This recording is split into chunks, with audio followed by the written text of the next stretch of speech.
നമസ്കാരം. കരൺ ന്യൂസ് കല്ലൂർക്കാട് എന്ന യൂട്യൂബ് ചാനലിന്റെ പുതിയ വീഡിയോയിലേക്ക് എല്ലാവർക്കും സ്വാഗതം. ഇന്ന് എന്റെ കൂടെയുള്ളത് ഗ്രേഷ്യസ് അഗസ്റ്റിൻ എന്ന് പറഞ്ഞ ചേട്ടനാണ്. ഈ ചേട്ടന്റെ വീട് എന്ന് പറയുന്നത് കല്ലൂർക്കാട് പഞ്ചായത്തില് വഴിയാഞ്ചിറയിലാണ് ഈ ചേട്ടന്റെ വീട്. ഈ ചേട്ടൻ ഫോറസ്റ്റ് ഹണി എന്നും പറഞ്ഞൊരു ഹണി പ്രോസസ്സിംഗ് യൂണിറ്റ് നടത്തുന്നുണ്ട്. ഈ ഹണി പ്രോസസ്സിംഗ് യൂണിറ്റിന്റെ വിശേഷങ്ങൾ നമ്മൾ സാധാരണ ഇങ്ങനെ ഈ പ്രോസസ്സിങ് കറക്റ്റായിട്ട് ആരും കാർഷികാടിസ്ഥാനത്തിൽ ആരും നടത്താറില്ല.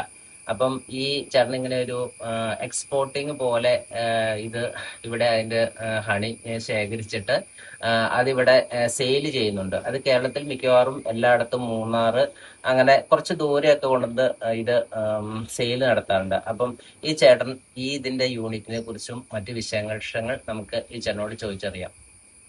ചേട്ടാ നമസ്കാരം. അപ്പം ഞാനിങ്ങനെ യാത്രയുടെ ഭാഗമായിട്ട് ഇങ്ങനെ പോകുമ്പോൾ ഇങ്ങനെ ചേട്ടൻ ഇങ്ങനെ ഒരു ഈ ഹണി പ്രോസസ്സിംഗ് യൂണിറ്റ് നടത്തുന്നുണ്ടെന്നറിഞ്ഞു. അപ്പം അതിന്റെ ഒരു കുറെ വിശേഷങ്ങൾ നമുക്ക് കറന്റ് ന്യൂസിന്റെ പ്രേക്ഷകർക്ക് വേണ്ടി നമുക്ക് പങ്കുവയ്ക്കാം. ആദ്യമായിട്ട് നമുക്ക് പറഞ്ഞു കഴിഞ്ഞിട്ടുണ്ടെങ്കിൽ എങ്ങനെയാണ് ഈ സാധാരണ ആരും കൂടുതലായിട്ട് കടന്നു വരാത്തൊരു മേഖലയാണ് ഈ ഹണി പ്രോസസ്സിംഗ് യൂണിറ്റ്. അതിനകത്തേക്ക് വരാനുണ്ടായ കാരണം എന്നാ? ശരിക്കും പറഞ്ഞിട്ടുണ്ടെങ്കിൽ ഖാദിയിലെ ഒരു ഓഫീസർ കല്ലൂർക്കാട് പ്രദേശത്ത് താമസിച്ച് ഇതിനെപ്പറ്റി ഈ തേൻ കൃഷിയെ പ്രോത്സാഹിപ്പിക്കാൻ വേണ്ടിയിട്ട് ഇവിടെയുള്ള കൃഷിക്കാരെ കൂട്ടി അദ്ദേഹം ഇവിടെയുള്ള കൃഷിക്കാരെയൊക്കെ നന്നായിട്ട് തേൻ കൃഷി പഠിപ്പിച്ച് ഇവിടെ ഒരു സൊസൈറ്റി കല്ലൂർക്കാട് ബേസ് ചെയ്തിട്ട് ഒരു സൊസൈറ്റി ഫോം ചെയ്യാറുണ്ട്. അങ്ങനെ നല്ല രീതിയിൽ എൻ്റെ ഫാദറൊക്കെ അങ്ങനെ ആ ഒരു കൃഷിയിൽ താല്പര്യപ്പെട്ട് വന്ന ആൾക്കാരാണ്. അങ്ങനെ ഒരു അന്നത്തെ കണ്ടീഷനിൽ ഒരു 100-200 ആൾക്കാരെ വെച്ചിട്ട് ആ ഒരു യൂണിറ്റ് നന്നായിട്ട് പോയിരുന്നു. ഇടക്കാലം കൊണ്ട് അത് അവസാനിപ്പിച്ച് എന്ന് വെച്ചാൽ തേനീച്ചയ്ക്ക് ഒരു അസുഖം വന്നു കഴിഞ്ഞപ്പോൾ അത് അങ്ങനെ അവസാനിപ്പിച്ചത് 80-83 കാലഘട്ടത്തിൽ തേനീച്ചയ്ക്ക് ഒരു അസുഖം വന്നു കഴിഞ്ഞപ്പോൾ ആളുകൾ അത് വൈൻഡപ്പ് ചെയ്തു. അങ്ങനെ ആ സൊസൈറ്റി പൂട്ടിപ്പോയി. പക്ഷെ അന്നും ഞാൻ ഈ കൃഷിയോട് താല്പര്യമുള്ള കാരണം ഞാനിത് കുറച്ചും കൂടെ പഠിക്കാൻ വേണ്ടിയിട്ട് പൂന ഖാദി ആൻഡ് വില്ലേജ് ഇൻഡസ്ട്രീസിന്റെ പൂന ആസ്ഥാനമായിട്ടുള്ള ഒരു ഓഫീസുണ്ട്. അവിടെ പോയി ഞാനൊരു മാസം അവിടെ താമസിച്ചു. പൂനെയിൽ തന്നെയാണ്. അപ്പൊ അവിടെ ഒരു മാസം ഞാൻ ട്രെയിനിങ് ആയിട്ട് താമസിച്ച് അവിടെ പഠിച്ച് അവിടെ നിന്ന് ഇറങ്ങിയ ഒരാളാണ്. അപ്പൊ അധികമായിട്ട് കുറച്ച് പറയാൻ എനിക്കറിയാം. അപ്പോൾ തന്നെ ഒരു 25 വർഷത്തിന് മേളിൽ എനിക്ക് എക്സ്പീരിയൻസ് ഉണ്ട്.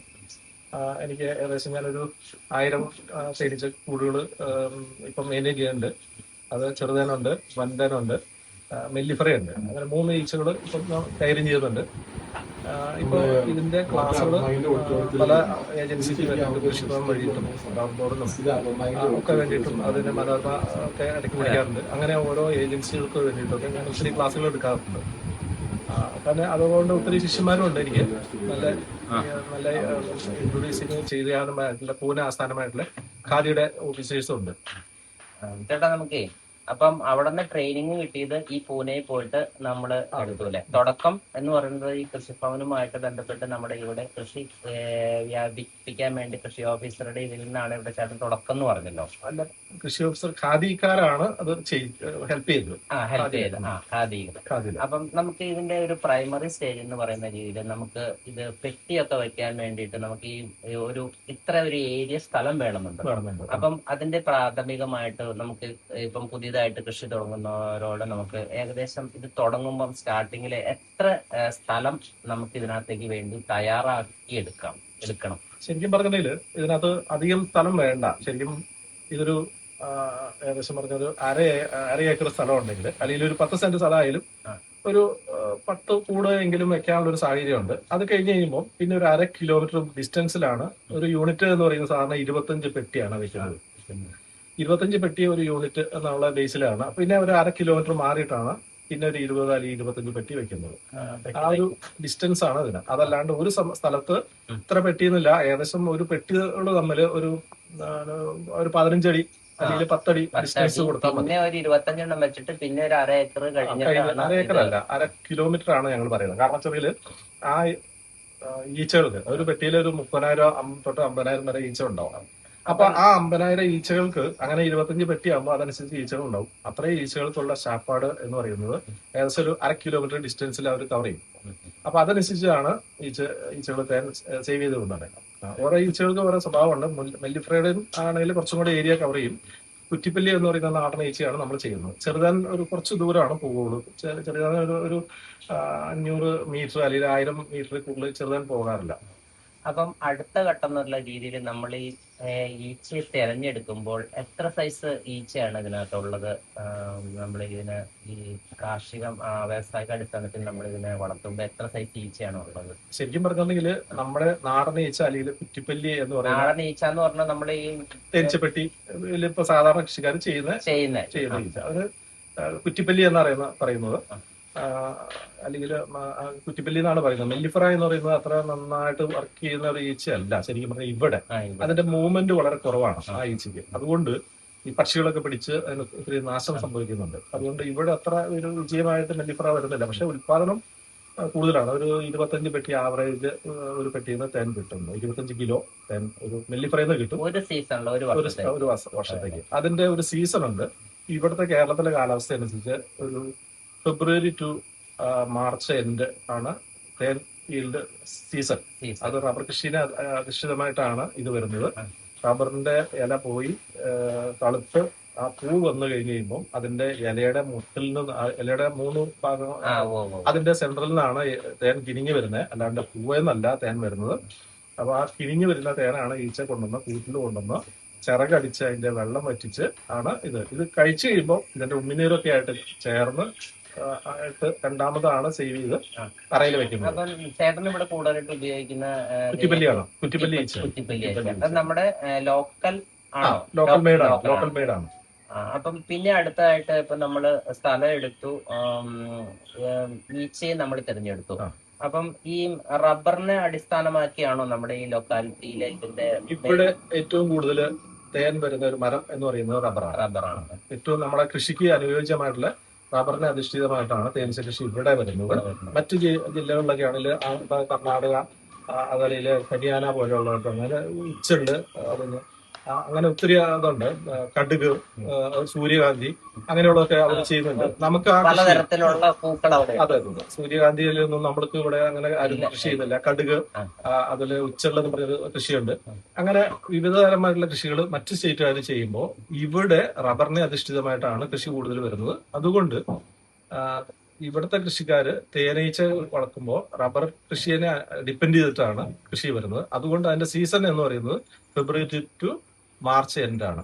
അപ്പൊ ആ ഒരു സമയമാണ് അതിന്റെ സീസൺ. അപ്പൊ ഒരു സമയത്ത് ഏകദേശം 3, 4, 5 പ്രാവശ്യം തേൻ എടുക്കാൻ പറ്റും. ഒരു തേൻ സീസണിൽ ഒരു 6 ദിവസം കൂടുമ്പോഴും അല്ലെങ്കിൽ 8 ദിവസം കൂടുമ്പോഴൊക്കെയാണ് തേന്. അപ്പം എനിക്ക് കേട്ടിട്ടുള്ള സാധാരണയായിട്ട് എന്റെ ഒരു അറിവാണ്, സാധാരണ നമ്മൾ ഈ ജനുവരി ഫെബ്രുവരിയിൽ റബ്ബറിന്റെ ഇല കൊഴിഞ്ഞിട്ട് ഈ റബ്ബർ തളുക്കുന്ന സമയത്ത് അതിങ്ങനെ പറഞ്ഞല്ലോ. അപ്പൊ സാധാരണ നമ്മൾ ഈ റബ്ബറിന് കായ്ക്കും റബ്ബറിന് ഒരു കട്ട് സ്മെല്ലും ഒരു കട്ടുണ്ട്. അപ്പൊ എനിക്ക് എന്റെ ഒരു സാധാരണ ഒരു അറിവെന്ന് പറഞ്ഞത് ഈ സാധാരണ നമ്മൾ ഈ ഇതിങ്ങനെ തന്നെ പ്രോസസ്സ് ചെയ്യുമ്പോൾ ഈ റബ്ബറിന്റേതായ കണ്ടന്റ് എല്ലാം ഈ തേനിലേക്ക് വരുമെന്ന് ഇങ്ങനെ ഒരു പറയുന്നത് കേൾക്കാറുണ്ട്. അതിന്റെ സാധ്യത എന്തോരുണ്ട്? ഇത് റബ്ബറിന്റെ കണ്ടന്റ് അല്ല. അത് ശരിക്കും പറഞ്ഞില്ല, റബ്ബർ മാത്രമല്ല മറ്റു പൂക്കളിൽ നിന്നും അല്ലെങ്കിൽ മറ്റു ചെടികളിൽ നിന്നും ഒക്കെ തേൻ എടുക്കുന്നുണ്ട്. ഇത് കുടിച്ചതിന് ശേഷം എന്തെങ്കിലും ഒരു വിഷമോ അല്ലെങ്കിൽ എന്തെങ്കിലും ഒരു പോയിസൺ ആയിട്ട് വരുവാണെങ്കിൽ ഈച്ച അപ്പൊ തന്നെ അത് വൊമിറ്റ് ചെയ്ത് കളയും. തന്നെയല്ല ഈച്ച അപ്പൊ തന്നെ ചത്തുപോവുകയും ചെയ്യും. അപ്പോ ഈ തേൻ എന്ന് പറഞ്ഞാൽ അത്ര പ്യൂരിഫൈ ആയിട്ടുള്ള ഒരു സാധനമാണ്. ഇതിന്റെ ബോഡി ചെന്നതിന് ശേഷം ഒരു 10 മിനിറ്റ് കഴിഞ്ഞിട്ടോ അല്ലെങ്കിൽ ഒരു 10-15 മിനിറ്റ് കഴിഞ്ഞിട്ടാണ് അത് പ്രോസസ് ചെയ്ത് ആ പ്രോസസ്സിംഗ് ആണ് സേവ് ചെയ്ത് അറയിൽ വെക്കുന്നത്. അപ്പൊ പ്രോസസിംഗിന്റെ സമയത്ത് തന്നെ എന്തെങ്കിലും പോയിസൺ കണ്ടന്റ് ഉണ്ടെങ്കിൽ കഴിയില്ല. അപ്പൊ അങ്ങനെ ഒരു സംഭവം തേനകത്തുണ്ട്. അതുകൊണ്ടാണ് തേന് 100% പ്യൂരിഫൈഡ് ആണ് എന്ന് പറയുന്നത്. അതിനുശേഷം പിന്നെ നമ്മള് ഇത് പ്രോസസ്സ് ചെയ്യുന്നുണ്ട്. അത് നമ്മൾ അതിന്റെ വെള്ളം വറ്റിച്ച് കളയുന്ന ഒരു ഇതാണ്. ശരിക്കും പറഞ്ഞാൽ എറണാകുളം ജില്ലയില് ഒരുമാതിരി നന്നായിട്ട് ചെയ്യുന്ന ഒരു ആളാണ് ഞാൻ. ഒത്തിരി ആള് എറണാകുളത്ത് നിന്നൊക്കെ എനിക്ക് പ്രോസസ് ചെയ്യാനൊക്കെ കേട്ടായിരുന്നേ, അങ്ങനെ അന്വേഷിച്ചാണ് ഇവിടെ വന്നത്. പിന്നെ അടുത്തതെന്ന് പറയുമ്പോൾ നമ്മൾ ഈ നമുക്ക് ഒരു സീസണാണ് തേൻ കിട്ടുന്നത്. അതിപ്പം ആദ്യം പറഞ്ഞ പോലെ റബ്ബർ തളുക്കുന്ന സമയത്ത്. ശേഷം അപ്പം അല്ലാത്ത ഒരു സീസണില് നമ്മള് അതും എന്റെ ഈ ലോക്കൽ എന്നുള്ള ഒരു അറിവ് കേട്ടോ. കാരണം നമ്മൾ ഇതിന് ഫുഡ് കൊടുക്കും. അത് മിക്കവാറും ഈ ശർക്കര പാനി അല്ലെങ്കിൽ പഞ്ചസാര പാനിയാണ് കളിക്കുന്നത്. അപ്പം ഈ നമ്മൾ കൊടുക്കുന്ന ഈ സാധനം ഈ പഞ്ചസാര അല്ലെങ്കിൽ ശർക്കര ലായനി എന്ന് പറഞ്ഞത് അത് അങ്ങനെ തന്നെ പ്രോസസ്സ് ചെയ്ത് തേനാക്കുന്നു എന്ന് പറയുന്നു. അത് ഇതിന് ഫുഡ് കൊടുക്കുന്നതാണോ? അതിന്റെ സാധ്യത എന്ന് വെച്ചാൽ ഇപ്പൊ നമ്മള് പശുവിന് വൈക്കോല് കൊടുക്കുന്നില്ലേ, അത് നമുക്ക് അങ്ങനെ പാലായിട്ടല്ലല്ലോ വരുന്നത്, അത് വേറൊരു പ്രോസസ്സിങ്ങിലാണ് എന്ന് പറഞ്ഞാണെങ്കിൽ ഈ പഞ്ചസാര കൊടുക്കുമ്പോൾ അത് നേരെ അവിടെ കൊണ്ടേ വെക്കുകയല്ല ഈ ചെയ്യാണ്. അത് ഇതിന്റെ ബാക്കിയുള്ള കുഞ്ഞുങ്ങൾക്കും അല്ലെങ്കിൽ ലാർവയ്ക്കൊക്കെ ഫുഡായിട്ട് കൊടുക്കുന്നതാണ് സംഭവം. പിന്നെ നല്ലൊരു സീസണിൽ വരുമ്പോൾ, അതായത് ഫെബ്രുവരി ടു മാർച്ച്, ആ സമയത്ത് നമ്മൾ എന്തോരം കലക്കി വെച്ചാലും ഈച്ച തൊട്ട് പോലും നോക്കില്ല. കാരണം വെച്ചാല് എന്താ വെച്ചാല് നല്ല പശു ഒരു പുല്ല് തിന്നുവാണ്, നല്ല പച്ചപ്പുല്ലുള്ള അടുത്ത് വൈക്കോല് കൊണ്ടിട്ടാ പശു ആ വൈക്കോല് ചവിട്ടിക്കളയുള്ളൂ, അത് തിന്നുള്ളൂ, പച്ചപ്പുല്ല് തിന്നുള്ളൂ എന്ന് പറഞ്ഞ മാതിരി ഈ നല്ല സീസൺ വരുമ്പോ ഇതിനകത്തുനിന്ന് ഒരു കാരണവശാലും ഈ ചെടിയിൽ നിന്നുള്ള മധു അല്ലാണ്ട് ഈ പറയുന്ന പഞ്ചസാര കലക്കി വെച്ചാൽ അത് ഉപയോഗിക്കില്ല, തൊട്ടുപോലും നോക്കില്ല. കൂടിന്റെ അകത്ത് വെച്ചാലും ഒഴിച്ചാലും ഈച്ച അത് തൊട്ടുപോലും നോക്കില്ല. അങ്ങനെ ഒരു പ്രത്യേകത ഉണ്ട്. അപ്പോ സീസൺ, അതായത് ഞങ്ങളൊക്കെ ഒരു ഡിസംബർ ആകുമ്പോൾ ഇതിന് ശാപ്പാട് കൊടുക്കുന്ന പരിപാടി എല്ലാം അവസാനിപ്പിക്കും. അതിനുശേഷം അതിന്റെ വേറൊരു പ്രോസസ്സിങ് കൂട്ടിൽ വരെ ഞങ്ങൾ സെറ്റ് ചെയ്യും. അത് ശരിക്കും പറഞ്ഞാൽ ഇത് 2-3 ഭാഗങ്ങളായിട്ട് തേനീച്ച കൂടുതൽ സംവിധാനങ്ങളുണ്ട്. അടിയില് ബ്രൂട്ട് ചേംബർ എന്ന് പറഞ്ഞൊരു ഭാഗമുണ്ട്. Brute chamber, brute. അപ്പൊ ഈ ബ്രൂട്ട് ചേംബർ എന്നുള്ള ഭാഗം അടിയിലുണ്ട്. അവിടെയാണ് കുഞ്ഞുങ്ങളും അതിന്റെ ഈച്ചകളൊക്കെ ഇരിക്കുന്നത്. അതിനുശേഷം അതിന്റെ സെൻട്രലായിട്ട് അതിനൊരു ഇതുണ്ട്, സൂപ്പർ എന്ന് പറയുന്നത്. സൂപ്പർ, ഈ സൂപ്പറിനകത്താണ് ഈ തേൻ സംഭരിക്കുന്ന ഒരു സംഭവം വരുന്നത്. ഹണി ചേംബർ എന്ന് പറയാം, അല്ലെങ്കിൽ സൂപ്പർ ചേംബർ എന്ന് പറയും. അപ്പൊ അടിയിന്ന് ഒരു ഭാഗം ഞങ്ങൾ കട്ട് ചെയ്തിട്ട് മേളില് വെച്ചു കൊടുക്കും. അവിടെ നിന്നാണ് തേൻ എടുക്കുന്നത്. അപ്പൊ ഏതെങ്കിലും കാരണവശാല് നമ്മള് കൊടുക്കുന്ന തേന് അല്ലെങ്കിൽ പഞ്ചസാര കലക്കി വെച്ചിട്ടുണ്ടെങ്കിൽ തന്നെ അത് അടിയിലേക്ക് കൊണ്ടേ വെക്കുള്ളൂ, അത് മേളിലേക്ക് വരില്ല, ഹണി ചേംബറിലേക്ക് വരില്ല. അപ്പൊ അതിനുശേഷം ഒരു ഫെബ്രുവരിക്ക് ആകുമ്പോഴത്തേക്കാണ് ഹണി ചേംബറിന്റെ വർക്ക് പൂർത്തിയായി അതിനകത്തേക്ക് തേൻ ശേഖരിക്കുന്ന ഒരു ഘട്ടത്തിലേക്ക് വരും. അപ്പൊ അതിനകത്ത് ഒരു തുള്ളി വരും, അതിനകത്ത് വരില്ല. ഡിസംബറിൽ ഇത് കഴിഞ്ഞു, ഈ പ്രോസസ്സിങ് കഴിഞ്ഞു. പിന്നെ കുറേശ്ശെ മറ്റു ചെടികളിൽ നിന്നൊക്കെ തേൻ വന്നുകൊണ്ടിരിക്കുകയാണ്. അപ്പോ അതിനുശേഷമാണ് നമ്മൾ മേളിലേക്ക് സൂപ്പർ കെട്ടി കൊടുക്കുന്നത്. അപ്പൊ ഹണി ചേംബറിലേക്ക് നമ്മൾ കെട്ടിക്കൊടുത്ത് അത് ഈച്ച എല്ലാം വർക്ക് ചെയ്ത് അത് പണത് ഒരു സെറ്റ് ആയതിനു ശേഷം മാത്രമേ അവിടെ തേൻ കൊണ്ട് അല്ലെങ്കിൽ മധു കൊണ്ട് വെക്കുള്ളൂ. അപ്പോ അതിനകത്തുനിന്ന് 1% പോലും അതിനകത്ത് വരാൻ സാധ്യത വളരെ കുറവാണ്. അപ്പൊ ഈ പെട്ടിക്ക് രണ്ട് ഭാഗം, ഒന്ന് ബ്രൂട്ട് ചേംബറും ഒന്ന് ഹണി ചേംബറും. അപ്പൊ ഈ ഫസ്റ്റ് സ്റ്റേജ് എന്ന് പറഞ്ഞാൽ നമ്മൾ ഈ ഹണി ശേഖരിക്കുന്ന സമയം തൊട്ട് അത് ശരിക്കും എന്തെങ്കിലും പോയിസൺ ഉണ്ടെങ്കിൽ അത് ഈച്ച ചത്തു പോകുന്നു പറഞ്ഞു. പിന്നെ ഈ ബ്രൂട്ട് ചേംബറിൽ വന്നിട്ട് അവിടെ നിന്നും അതിന്റെ പ്രോസസ്സിങ് കഴിഞ്ഞതിന് ശേഷമാണ് ഈ ഹണി ചേംബറിലേക്ക് അവിടെ നല്ല പ്യൂർ ആയിട്ടുള്ള ഹണിയാണ് അവിടെ വരുന്നത്. പിന്നെ തുടർന്ന് ആദ്യം പറഞ്ഞല്ലോ ഈ ആ കാലഘട്ടത്തെ 85 കാലഘട്ടത്തിൽ ഈ ഈച്ചയ്ക്കൊക്കെ അസുഖം വന്നില്ല. അതെന്ത് അസുഖമാണ്? അത് ശരിക്കും പറഞ്ഞാൽ ഒരു ഫംഗസ് പോലൊരു അസുഖമാണ് വരുന്നത്. അതിന് ട്രീറ്റ്മെന്റ് ഇല്ലായിരുന്നു. ഈ ശരിക്കും പറഞ്ഞാൽ ഇതുപോലെയുള്ള കുറ്റിപ്പല്ലിയുള്ള പോലുള്ള ഈച്ചകൾക്ക് ഈ അസുഖങ്ങൾ വന്നു കഴിഞ്ഞാൽ ശരിക്കും അതിന് നല്ലൊരു ഇന്നതാണ് മരുന്ന് എന്നും പറഞ്ഞിട്ട് ഇതുവരെയായിട്ട് കൃഷിഭവനോ മറ്റേതായിട്ട് ആധികാരികമായിട്ടുള്ളൊരു മെഡിസിൻ കണ്ടിട്ടില്ല. പിന്നെ ഞങ്ങൾ ചെയ്യുന്നത് ചെറിയ നല്ല മഞ്ഞൾപ്പൊടി ഒക്കെ ഇട്ട് പഞ്ചസാര ലായനി കൊടുക്കുക ഒക്കെയാണ് ചെയ്യുന്നത്. അതല്ലെങ്കിൽ തേൻ തന്നെ ഈച്ചയ്ക്ക് വെച്ച് കൊടുത്തിട്ടുണ്ടെങ്കിൽ കുറച്ച് ഇമ്മ്യൂണിറ്റി പവർ കൂടുതലായിട്ട് കാണുന്നുണ്ട്. പിന്നെ തുളസി, അതുപോലെ ഈ പറയുന്ന മറ്റ് അങ്ങനെയുള്ള ഔഷധമൂല്യമായിട്ടുള്ള സംഭവങ്ങൾ അങ്ങനെയുള്ള മാത്രമേ കൊടുക്കാറുള്ളൂ. പിന്നെ ഇപ്പം ഈച്ചയെ കുറിച്ച് പറഞ്ഞു.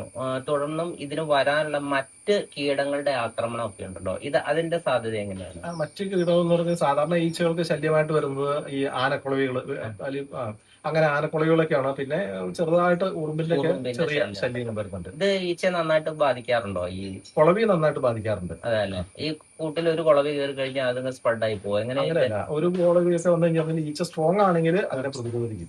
അപ്പൊ നമ്മൾക്ക് അത് അറിവുള്ള കാരണം നമ്മൾ അവിടെ ഈ കുളവി അകത്ത് കയറില്ലാത്ത രീതിയിൽ അലുമിനിയത്തിന്റെയോ ഇരുമ്പിന്റെയോ ഒരു ഗേറ്റ് വെച്ച് കൊടുക്കും. അപ്പൊ ഈ വലിയ കുളവിക്ക് അതിന്റെ അകത്തേക്ക് കയറാൻ ഉള്ള എൻട്രൻസ് നമ്മൾ ക്ലോസ് ചെയ്യുന്നത്. അതാണ് നമ്മളൊരു വർക്കായിട്ട് ചെയ്യുന്നത്. അപ്പം കുളവികള് അവിടെ വന്ന് ബ്ലോക്കായി നിന്നു.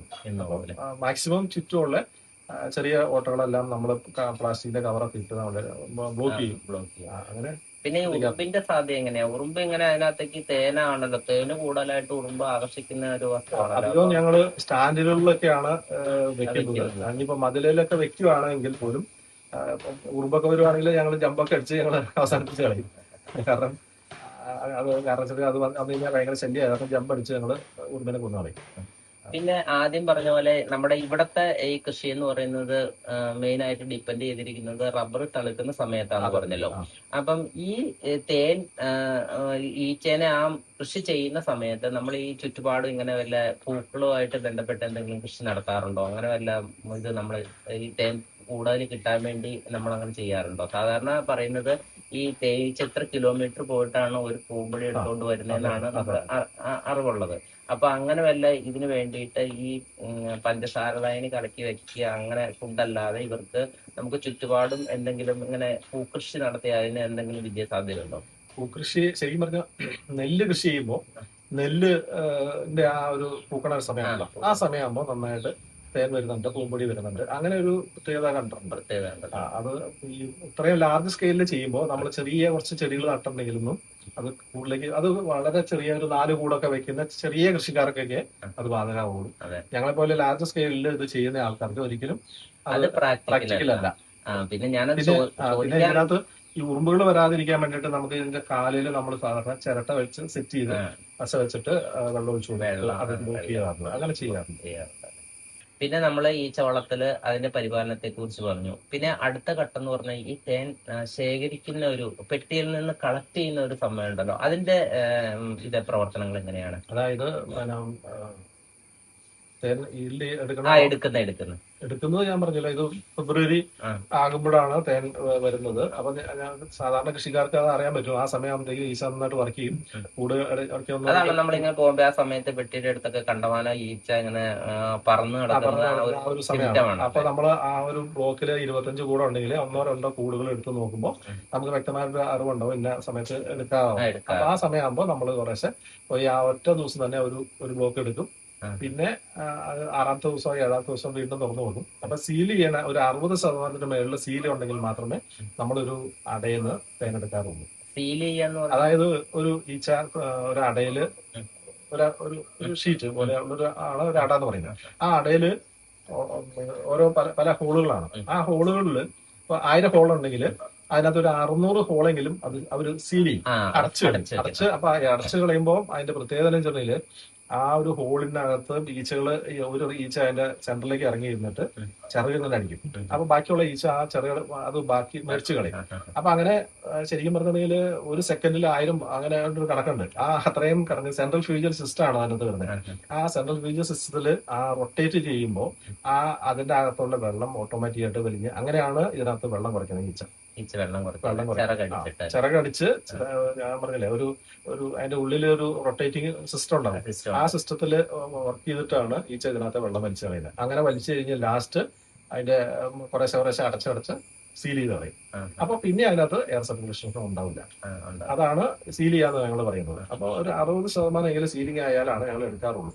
അപ്പൊ ആ ഒരു തേനിന് ശരിക്കും പറഞ്ഞിട്ടുണ്ടെങ്കിൽ ഒരു 19-20% വാട്ടർ കണ്ടന്റ് ഉണ്ടാവില്ല. സീൽ ചെയ്യാത്ത ഇതിനാണ് ഒരു 22, 23, 24 വാട്ടർ കണ്ടന്റ് ശതമാനം വാട്ടർ കണ്ടന്റ് വരുന്നത്. അത് നമുക്കറിയാൻ പറ്റും. അപ്പം ഇത്രയും പെട്ടികളുണ്ടല്ലോ, ഈ പെട്ടികൾ എന്ന് പറഞ്ഞാൽ നമ്മൾ ഈ ഒരു 25 പെട്ടിയാണ് നമുക്ക് യൂണിറ്റ് എന്ന് പറഞ്ഞത്. പിന്നെ കുറെ ദൂരം വേണമെന്ന് പറഞ്ഞു. അപ്പം ഇത്രയും പെട്ടികൾ ഇങ്ങനെ നമ്മൾ വ്യവസായ അടിസ്ഥാനത്തിൽ നമ്മൾ ഇതിങ്ങനെ ചെയ്യുമ്പം ഇത് സഹായികളുണ്ടോ? സഹായിക്കാൻ എത്ര പേരുണ്ട്? 12 പേരുണ്ട് ആ സമയത്ത്. അവർക്ക് ഡെയിലി ഈ സീസണില് ആണ് അവർക്ക് വർക്ക് വരുന്നത്. അപ്പം നമ്മള് ഇതിന്റെ ഈ പെട്ടിന്ന് തേനെടുക്കുന്ന അതേക്കുറിച്ച് നമ്മൾ ഏകദേശം മനസ്സിലാക്കി. പിന്നെ അടുത്തത് ഇതിന്റെ ഒരു വ്യവസായികം, അതൊരു വിൽപ്പനയാണ്. അപ്പം ഈ വിൽക്കാൻ വേണ്ടി പെട്ടിന്ന് തേനെടുക്കുന്ന സമയത്ത് ഈ ഒരു പ്രോസസ്സിങ് അതിന്റെ മെഷീനറി സപ്പോർട്ടാണ് എന്താണ് അതിനകത്തേക്ക് വരുന്നത്? നമ്മൾ അതിനെ എങ്ങനെയാണ് അതേ കുറിച്ച് പറയാം.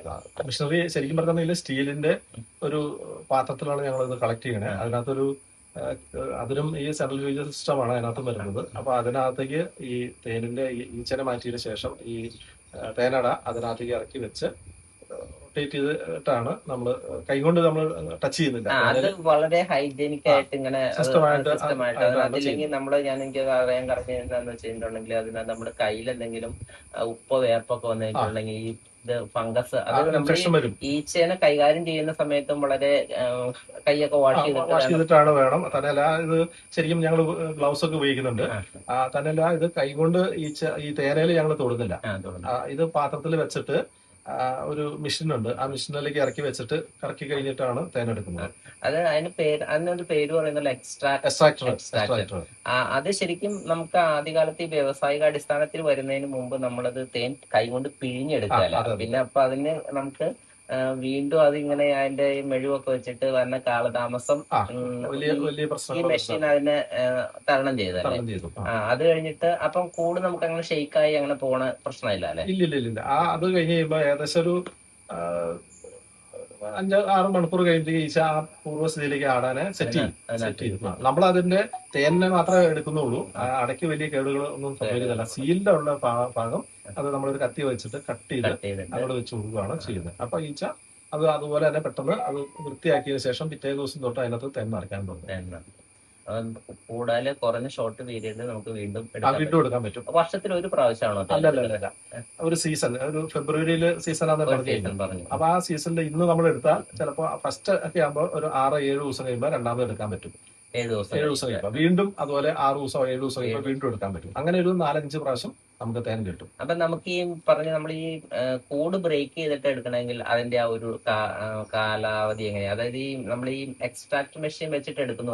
അപ്പൊ അങ്ങനെ അല്ലാതെ നമ്മൾ എടുക്കുകയാണെങ്കിൽ നമുക്ക് ഈ ഒരാഴ്ച കൊണ്ട് എടുക്കാൻ പറ്റില്ല. നമ്മൾ പിഴിഞ്ഞ് അങ്ങനെ ഒരു എടുക്കുന്ന ഒരു സ്റ്റേജ് ആണെങ്കിൽ ചിലപ്പോ ഒരു പ്രാവശ്യം കൂടെ നമുക്ക് കിട്ടുള്ളൂ. അതെ. അപ്പൊ നമ്മളിങ്ങനെ നടക്കുമ്പോൾ നമുക്ക് മെഷീനറി സപ്പോർട്ട് വേണമല്ലോ. അപ്പൊ അതിന്റെ കോസ്റ്റും കാര്യങ്ങളൊക്കെ എങ്ങനെ?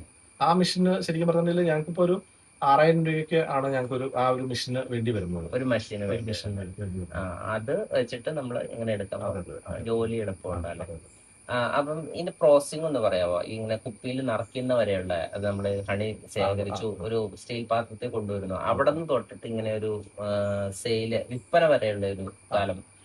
ശരിക്കും പറഞ്ഞിട്ടുണ്ടെങ്കിൽ അവിടെ നിന്ന് ശേഖരിച്ച് കൊണ്ടുവരുന്ന ആ തേന് ഞങ്ങള് ഈ വലിയ ഡ്രമ്മുകളിലാണ് സൂക്ഷിക്കുന്നത്. ആ ഡ്രമ്മ് ഞങ്ങൾ സാധാരണ സ്റ്റീല് അല്ലെങ്കിൽ ശരിക്കും കൂടിയ വാട്ടർ കണ്ടന്റ് വലിയ ജാറുകളാണ് ഉപയോഗിക്കുന്നത്. അപ്പൊ ആ ജാറ് ഞങ്ങൾ ആദ്യം ശരിക്കും വെയിൽ കൊള്ളിച്ച് ഉണക്കി കഴുകി വൃത്തിയാക്കി ഉണക്കി ഈ തേനീച്ചയുടെ മെഴുകുണ്ട് ഞങ്ങൾ. ആ മെഴുക് ഞങ്ങൾ ഉരുക്കി ഇതിനകത്തേക്ക് മൊത്തത്തിൽ ഒരു കോട്ടിങ് കൊടുക്കും. ഉള്ളിലേക്ക് മൊത്തം നമ്മൾ ഈ പ്ലാസ്റ്റിക് ആയാലും സ്റ്റീലായാലും അതിന്റെ ഉള്ളിൽ മൊത്തത്തിൽ ഒരു കോട്ടിങ് കൊടുക്കും. അപ്പോ ആ സ്വാഭാവികമായിട്ടുള്ള തേൻ എങ്ങനെ കിടന്നോ അതേ മെറ്റീരിയലിൽ ആണ് വീണ്ടും കിടക്കുന്നത്. അതെ, ആ തേനീച്ചയുടെ മെഴുകിനകത്താണ് ഞങ്ങൾ തേൻ സൂക്ഷിക്കുന്നത്. അപ്പൊ പുറമേ ആയിട്ട് ഒരു കണക്ഷൻ ഉണ്ടാവില്ല. ഈ തേനീച്ചയുടെ മെഴുകിനകത്ത് തന്നെയാണ് തേൻ സൂക്ഷിക്കുന്നത്.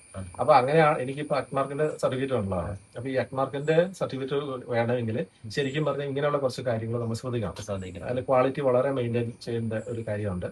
പിന്നെ വെള്ളം കുറയ്ക്കുന്ന ഒരു സംവിധാനമുണ്ട്. അപ്പോൾ അത് നമ്മളിപ്പോ ഇവിടെ ചെയ്യുന്ന വെച്ചാൽ അവിടുന്ന് ഇപ്പൊ ഈ തേൻ ശേഖരിച്ചു എന്ന് പറഞ്ഞല്ലോ, അതിനുശേഷം ഒരു 10-15 ദിവസം കഴിയുമ്പോൾ അതിന്റെ മേളിലേക്ക് അതിന്റെ കീടണം അങ്ങനെ എന്തെങ്കിലും വേസ്റ്റ് ഒക്കെ ഉണ്ടെങ്കിൽ വരും. അതൊക്കെ എടുത്ത് ഞങ്ങൾ കളയും, ദൂരെ കളയും. അതൊക്കെ ഈച്ചയ്ക്ക് കൊടുക്കും. അതിനുശേഷം അവിടുന്ന് ഞങ്ങൾ പിന്നെ പമ്പ് ചെയ്ത് മോട്ടർ അടിച്ചിട്ട് പ്രോസസ്സിംഗ് മെഷീനിലേക്ക് ഞങ്ങൾ പോകും. അപ്പോൾ ഡബിൾ ബോയിലിംഗ് ഒരു മെഷീനാണ് അതിനകത്ത് വരുന്നത്. ബോയിൽ ചെയ്യുന്നത് വാട്ടർ കണ്ടന്റ് കുറയ്ക്കാൻ. ബോയിൽ ചെയ്യുന്ന സമയത്ത് ഈ തേൻ എന്തെങ്കിലും അതിന്റെ കെമിക്കൽ സ്വഭാവം മാറും അങ്ങനെ? ടെമ്പറേച്ചർ ശരിക്കും പറഞ്ഞാൽ ഒരു 35 ഡിഗ്രി സെൽഷ്യസ് ആണ് ഇത് ചൂടാവാൻ പാടുള്ളൂ. തേൻ നേരിട്ട് ചൂടാവാനും പാടില്ല. അപ്പൊ ശരിക്കും പറഞ്ഞാൽ ഡബിൾ ബോയിലിംഗ് ആണ് അതിന് കൊടുക്കുന്നത്. ഞാനിപ്പോ ഇവിടെ ചെയ്യുന്നത് നീരാവിയിലാണ് ചൂടാക്കുന്നത്. അപ്പൊ ഡബിൾ ബോയിലിംഗ് എന്ന് പറയുന്നത് നേരിട്ട് ചൂടാക്കാൻ പാടില്ലാത്തതുകൊണ്ട് ഒരു പാത്രത്തിനകത്തേക്ക് വെള്ളം ഇറക്കി വെച്ച് വേറൊരു പാത്രത്തിനകത്തേക്ക് തേൻ ഒഴിച്ചിട്ട് ആണ് ഒഴിക്കുന്നത്. അപ്പം ഇത് ഞാനിപ്പോ എനിക്ക് ഒരു സമയത്ത് ഒരു 150 കിലോ ചൂടാക്കാനുള്ള മെഷീനറിയാണ് ഉള്ളത്. അപ്പൊ അതിനകത്ത് നീരാവിയിലാണ് നമ്മൾ ചൂടാക്കുന്നത്. അപ്പൊ അത് ചൂടാക്കി ഏകദേശം 35 ഡിഗ്രി സെൽഷ്യസ് ആവുമ്പോഴത്തേക്ക് ഓട്ടോമാറ്റിക് അത് കട്ടായിപ്പം തീ ഓട്ടോമാറ്റിക് കട്ടാവാനുള്ള സിസ്റ്റം ഉള്ള എനിക്കുണ്ട്. അപ്പൊ അങ്ങനെ കട്ടായതിനു ശേഷം ആ തേന് ഇത്ര സമയം എന്നുള്ളൊരു ടൈമിംഗ് ഉണ്ട്. ആ ടൈമിംഗ് കഴിഞ്ഞ് കഴിയുമ്പോഴേക്കും ഓട്ടോമാറ്റിക്കായിട്ട് ഞങ്ങൾ അവിടുന്ന് വേറെ ഒരു മെഷീനിലേക്ക് അതിനകത്ത് മാറ്റും. അവിടെ ചെന്ന് കഴിയുമ്പോഴും അതിന്റെ വെള്ളം വലിച്ചു കളയാനുള്ള ഒരു പ്രോസസ്സ് അതിനകത്തുണ്ട്. ആ ഒരു വെള്ളത്തിന്റെ കണ്ടന്റ് കളഞ്ഞതിന് ശേഷം വീണ്ടും അത് സെൻട്രൽ ഫ്യൂജൽ സിസ്റ്റം എന്ന് പറഞ്ഞൊരു സിസ്റ്റം ഉണ്ട്. ആ ഒരു സിസ്റ്റത്തിലേക്ക് ഞങ്ങൾ വീണ്ടും അതിനെ അടിച്ച് മേളിൽ കയറ്റും. മേടിച്ച് അവിടെ കയറ്റിയിട്ട് അതായി കഴിഞ്ഞ് കഴിയുമ്പോൾ അപ്പോൾ ചെക്ക് ചെയ്യാനുള്ള മെഷീനുണ്ട്. ആ ചെക്ക് ചെയ്യാനുള്ള മെഷീൻ ആയി ഏകദേശം പാകമായി ഒരു 19 ഡിഗ്രി സെൽഷ്യസിലേക്ക് വന്നതിന് ശേഷമാണ് പാക്കിംഗ് മെഷീനിലേക്ക് വെച്ച് പാക്കിംഗ് ടാങ്കിലേക്ക് വന്നത്. ഇത് കുപ്പിയിൽ നിറയ്ക്കുന്നത് മെഷീനറി ആണോ? അതെ, അല്ലല്ല, മെഷീനറിയാണ് എല്ലാവരും ചെയ്യുന്നത്, എല്ലാം മെഷീനറിയാണ്. പിന്നെ ഇതിന്റെ മാർക്കറ്റിംഗ് എങ്ങനെയാണ് ചെയ്യുന്നത്? മാർക്കറ്റിംഗിന് വല്ല അഡ്വർടൈസ്മെന്റ് ഉണ്ടോ? അതെയോ ഫീൽഡിൽ എക്സിക്യൂട്ടീവോ അങ്ങനെ വല്ലതും ഉണ്ടോ? ഫീൽഡില് ഇപ്പൊ 4 പേര് വർക്ക് ചെയ്യുന്നുണ്ട്, ഫീൽഡില് വർക്ക് ചെയ്യുന്നുണ്ട്. അപ്പൊ ഓരോ ഏരിയ തിരിച്ച് ഓരോരുത്തർക്ക് കൊടുത്തേക്കുവാണ്. അപ്പൊ ആ ഏരിയയിൽ അവര് വർക്ക് ചെയ്യുന്നുണ്ട്. അപ്പൊ ശരിക്കും പറഞ്ഞാൽ എനിക്ക് പിന്നെ ഇതിന്റെ ബൈ പ്രോഡക്ട്സ് ഒത്തിരി ഉണ്ട്. അതൊക്കെ എന്ന് പറയുമ്പോൾ ശരിക്കും പറഞ്ഞാൽ ഇതിന്റെ ബീവാക്സിന്റെ ക്രീം ഉണ്ടാക്കുന്നുണ്ട്. പിന്നെ ഇതിന് ഈ തേനിൽ തന്നെ ചെറുതാനുണ്ട്, വൻതേനുണ്ട്, പല അളവിലുണ്ട്, ചില്ലിലും പ്ലാസ്റ്റിക്കിലൊക്കെ അങ്ങനെയുണ്ട്. പിന്നെ ഈ പറഞ്ഞ തേൻ നെല്ലിക്ക, കശുവണ്ടി തേന്, ബദാം തേന്, അങ്ങനെ ഒത്തിരി വെറൈറ്റികൾ തേനുണ്ട്. അതുപോലെ തന്നെ കാന്താരി തേന്, മാതളം തേന്, സ്പൈസസ് തേന്, അങ്ങനെ ഒരു 18 ഐറ്റം നമ്മൾ ചെയ്യുന്നുണ്ട്. അപ്പൊ ഇതൊക്കെ നല്ല മാർക്കറ്റിംഗ് ഉള്ളതാണ്. അപ്പൊ നമ്മൾ ഈ വൻതേൻ വലിയ ഈച്ചയെ കുറിച്ച് പറഞ്ഞു. അപ്പൊ അതിനകത്ത് ജസ്റ്റ് ഈ ചെറുതേനും കൂടെ നമ്മളുണ്ടല്ലോ. അപ്പൊ ആ ചെറുതേനിന്റെ ഇതൊന്ന് ചെറുതായിട്ടൊന്ന് പറയാമോ? അതിന്റെ രീതികളും അത് പറഞ്ഞ രീതിയില് പലതരം ഈച്ചയുണ്ടോ? അതെയോ നമ്മൾ ആ ഒരു ഈച്ചയുള്ളോ? എങ്ങനെയാ എന്റെ ഇത് ശരിക്കും പറഞ്ഞാൽ ചെറുതേനിൽ ഇവിടെ അങ്ങനെ ഒരു പല പേരിൽ അറിയാമുണ്ട്. എങ്കിൽ പോലും ഇവിടെ കരിഞ്ചേ തേനീച്ച ചെറുതേന്റെ അതുണ്ട്, അതിന്റെ വെള്ളയുണ്ട്. പിന്നെ ഈ കുഞ്ഞിമൂക്കൻ എന്ന് പറഞ്ഞൊരു ഇതുണ്ട്. അതൊക്കെ ശരിക്കും എന്നാൽ പോലും ഏകദേശം ഒരു ചെറുതെന്നുള്ള രീതിയിലാണ് അവിടെ അറിയപ്പെടുന്നത്. ഇപ്പോ ഈ പന്നിമൂക്കൻ അങ്ങനെ പല പേരുകളിലൊക്കെ അറിയപ്പെടുന്നുണ്ട്. ഇതിനകത്ത് ചെറുതനില് നമ്മൾ കോമൺ ആയിട്ടൊരു സ്വഭാവമുള്ളൂ. ആ ഒരു സ്വഭാവത്തില് ഇവര് വളരെ ചെറിയ വലിപ്പമുള്ള ഒരു ഈച്ചയാണ്. തന്നല്ല മനുഷ്യന് അധികം കുത്തിയ വലിയ നമ്പറൊന്നും ഉണ്ടാക്കാൻ ഒരു സംവിധാനം ഇല്ല. അതുകൊണ്ട് ഇത് ഈച്ച മനുഷ്യനോട് ഒത്തിരി ഇണങ്ങുന്ന ഒരു ടൈപ്പാണ്. വലിയ അപകടകാരിയല്ല, അതുകൊണ്ട് കൈകാര്യം ചെയ്യാൻ എളുപ്പമുണ്ട്. പക്ഷെ ചെറിയൊരു അളവിലേ ഇത് കിട്ടുള്ളൂ. ഒരു 1 കിലോ 1/2 കിലോ മാത്രമേ ഒരു കൂട്ടിന് കിട്ടുള്ളൂ. വ്യാവസായികമായിട്ട് ഒരു കൂടുതൽ ഞാനൊക്കെ ഒരു 10-600 കൂട് അതിന്റെ അടുത്ത് ഞാൻ മെയിൻറ്റെയിൻ ചെയ്യുന്നുണ്ട്. അപ്പൊ അത്രയും കൂടുതലുള്ള കാരണം എനിക്ക് അതനുസരിച്ച് ഇതിനകത്ത് വരുന്ന വരുമാനമുണ്ട്. അപ്പൊ ഈ ചെറുതേനെന്ന് മാത്രം നമുക്ക് ശ്രദ്ധിക്കുകയാണെങ്കിൽ ഇപ്പൊ ഈ 600 കൂടെ ഉണ്ടെങ്കിൽ എനിക്ക് 4 ലക്ഷം രൂപ ഞാൻ ഇതിനകത്ത് സേവ് ചെയ്യുന്നുണ്ട് ഒരു വർഷം. അപ്പൊ ഈ 2 തേനും ആയിട്ടുണ്ടല്ലോ, വൻതേനും ഉണ്ട്, ചെറുതേനും ഉണ്ട്. ഇതിനകത്ത് വില കൂടുതൽ കിട്ടുന്ന ചെറുതേനാണ്. അത് എത്ര വേരിയേഷൻ വരുന്നുണ്ട്? ശരിക്കും പറഞ്ഞാൽ വൻതേന് 300 രൂപയാണെങ്കിൽ ചെറുതേന് 1500-2000 തൊട്ട് റേറ്റ് ഉണ്ട്. അത് ആ വേരിയേഷൻ വരാനുണ്ടായ കാരണം എന്താ? സാധാരണ എല്ലാം ഈ പൂവിന് സെയിം പൂവി. ഇപ്പോൾ കുറച്ച് പൂവ് ഉണ്ടെങ്കിൽ വൻതേനും ചെറുതേനും എടുക്കുന്ന സെയിം വ്യത്യാസമുണ്ട്. അതായത് ഈ തുമ്പ, തുളസി, തൊട്ടാവാടി പോലുള്ള ചെറിയ ചെടികളുടെ പൂക്കളിൽ നിന്ന് ഈ ഈച്ചയ്ക്ക് വലിപ്പക്കുറവുള്ള കാരണം ഈ ഈച്ചയ്ക്ക് മാത്രമേ അതിനകത്ത് തേനെടുക്കാൻ പറ്റുള്ളൂ. അതേ ഇരിക്കുന്ന തുളസിയുടെ ഇലയില് ഒരു വൻതേനീച്ചയ്ക്ക് എടുക്കാൻ പറ്റില്ല. അതിന് തുമ്പ, തൊട്ടാവാടി, ഇതിനകത്ത് എന്നൊക്കെ പറഞ്ഞു കഴിഞ്ഞാൽ ഇതിന്റെ വലിപ്പക്കുറവുള്ള കാരണം അതിന്റെ അകത്ത് കയറി തേനെടുക്കാനുള്ള കഴിവ് ഈ ഈച്ചയ്ക്ക് കൂടുതലുണ്ട്.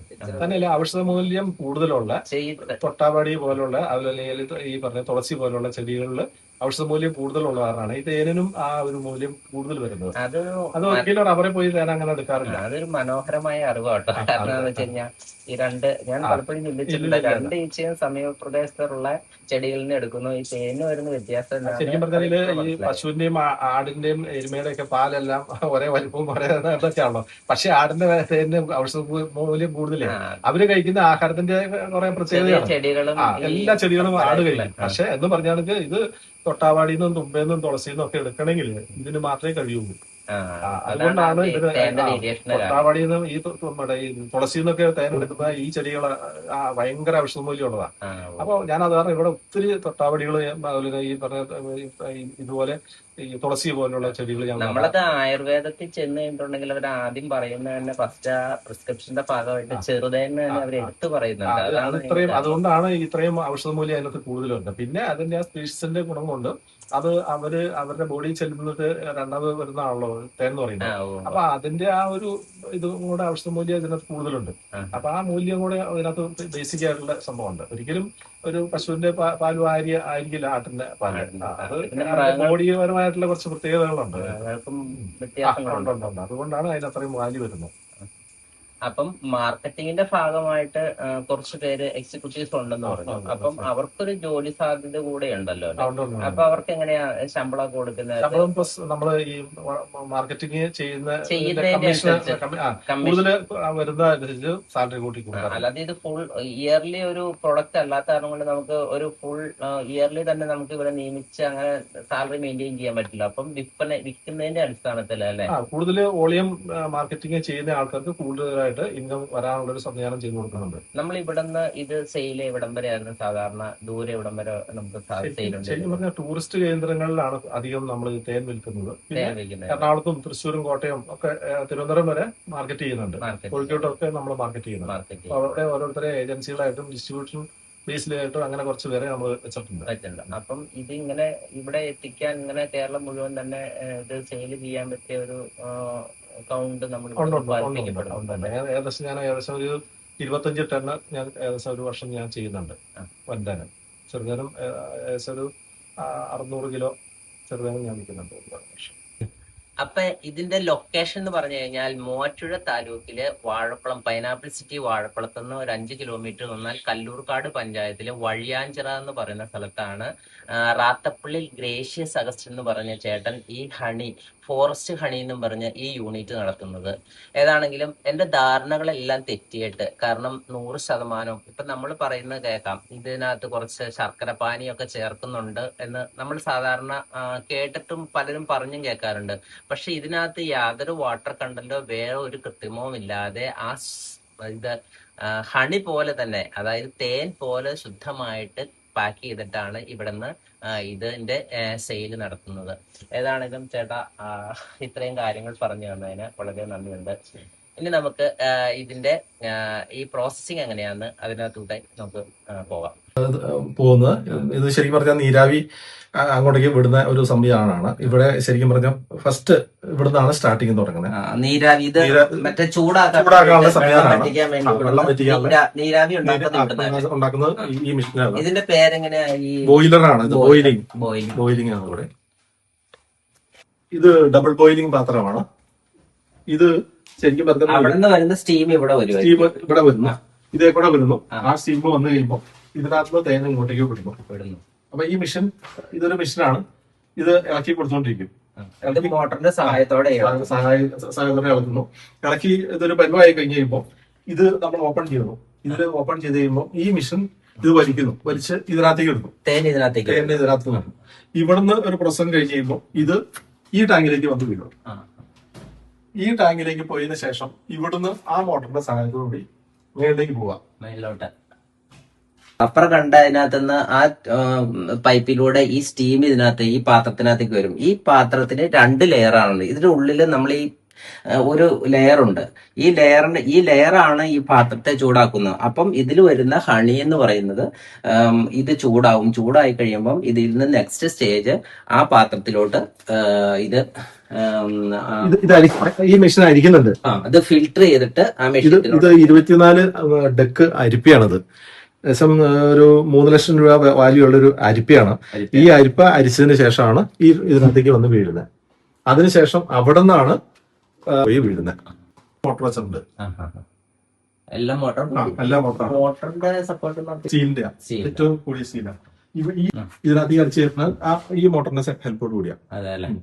ചെയ്യില്ല, മോട്ടറിൽ വെച്ചിട്ടാവില്ല. അല്ലാതെ ഒരു 35-36 ആകുമ്പോഴത്തേക്കും ക്ലോസ് ചെയ്യാനുള്ള മെഷീൻ അവിടെ ഉണ്ടല്ലേ?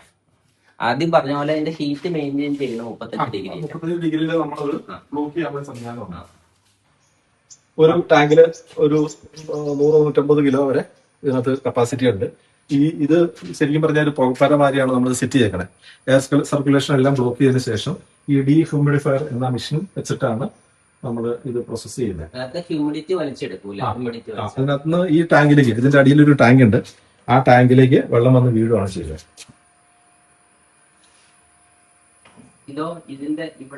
ഇത് സൺലൈറ്റില് ഇത് ചൂടാക്കുന്ന ഒരു സംവിധാനമാണ്. സൺലൈറ്റിൽ നമ്മൾ വെള്ളം വറ്റിക്കുന്നത്. അതായത് ഇവിടെ മഴവെള്ളം ചാടില്ല, പക്ഷെ ഈ ഇവിടുന്ന് വരുന്ന ആ ഒരു പ്രോസസ്സിംഗ് ആണ് ഇവിടെ വരുന്നത്. ഇത് റോയൽ ജെല്ലിയുടെ ക്യാപ്സൂളാണ്.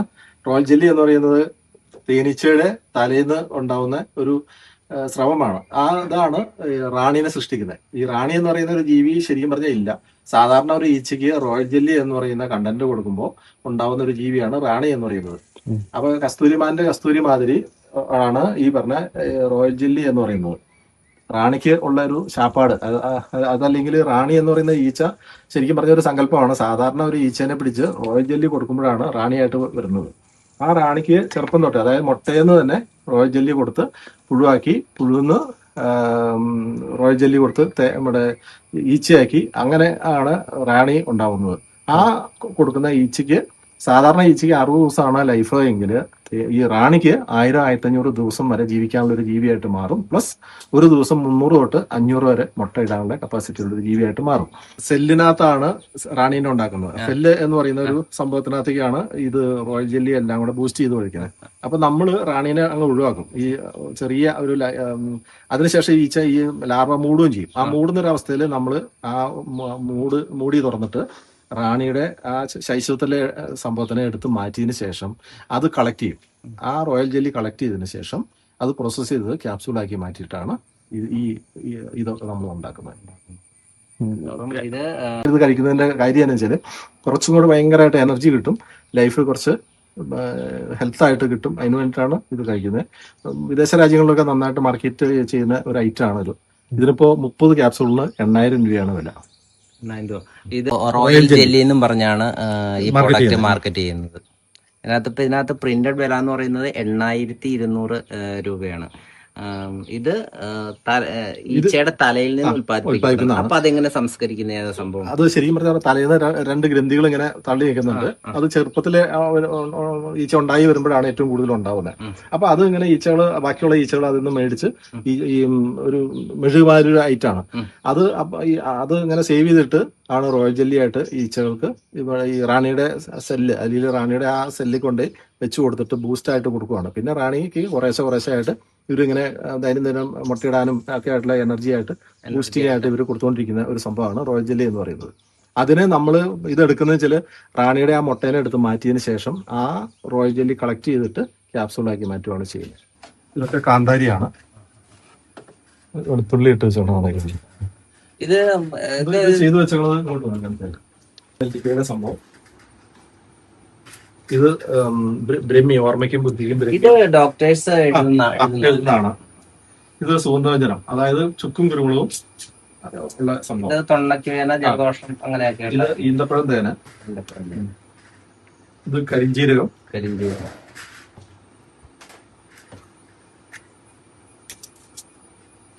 ഇത് ഈ കാന്താരി മുളക. ഇത് എന്താ ശരിക്കും പറഞ്ഞാൽ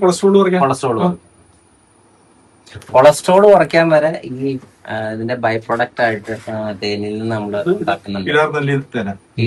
ഇത് ശരിക്കും പറഞ്ഞാൽ ഈ മഞ്ഞപ്പിത്തമൊക്കെ വരുന്ന ആൾക്കാരെ തണുപ്പിന് വേണ്ടിയിട്ട് ഈ മഞ്ഞപ്പിത്തമായിട്ട് റിലേറ്റ് ചെയ്യുന്ന അസുഖങ്ങൾ കുറയ്ക്കാൻ ഇതിന് ഇത് എന്താ ടെമ്പറേച്ചർ കുറയ്ക്കാൻ വേണ്ടിയിട്ടാണ്. പിള്ളേരൊക്കെ സ്കൂളിലേക്ക് ഒക്കെ പഠിക്കുന്ന പിള്ളേരൊക്കെ ബ്രഹ്മി സാധാരണ നമ്മള് പരസ്യത്തിനകത്ത് കണ്ടിട്ടുണ്ടല്ലോ, നമ്മുടെ ഓർമ്മയ്ക്കും ബുദ്ധിക്കും കുട്ടികൾക്ക് നല്ലതെന്ന് പറഞ്ഞത്. ഇത് സാധാരണ ഒത്തിരി പേര് ചെയ്യുന്നുണ്ട്. അതുപോലെ ഈ കരിഞ്ചീരൊക്കെ ഭയങ്കര മെഡിസിൻ വാല്യൂകളാണ്. കരിഞ്ചീരം അതുപോലെ ചെലവാണെങ്കിൽ ഈ സ്പൈസസ്, അതായത് ചുക്കും കുരുമുളകും കൊണ്ട് ഇട്ടിട്ടുള്ള തേന മെഡിസിൻ വാല്യൂകളാണ്. ഇതാണ് ഇത്രയും ബെറ്ററായിട്ട് പോകുന്നത്. ഇത് പ്രോസസ് ചെയ്തിട്ടാണ് നമ്മൾ ചെയ്യുന്നത്.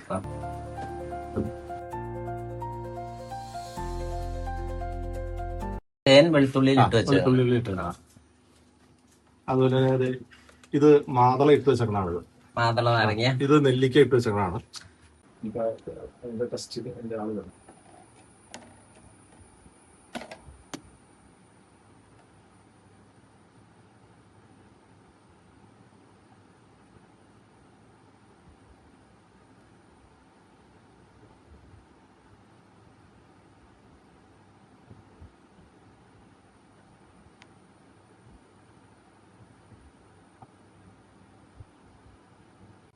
ആദായകരമായ തേൻ കൃഷിക്ക് കൃഷിക്കാർ അറിഞ്ഞിരിക്കേണ്ട വിവരങ്ങൾ എന്നും പറഞ്ഞ് ചേട്ടൻ ഒരു ബുക്ക് പബ്ലിഷ് ചെയ്തിട്ടുണ്ട്.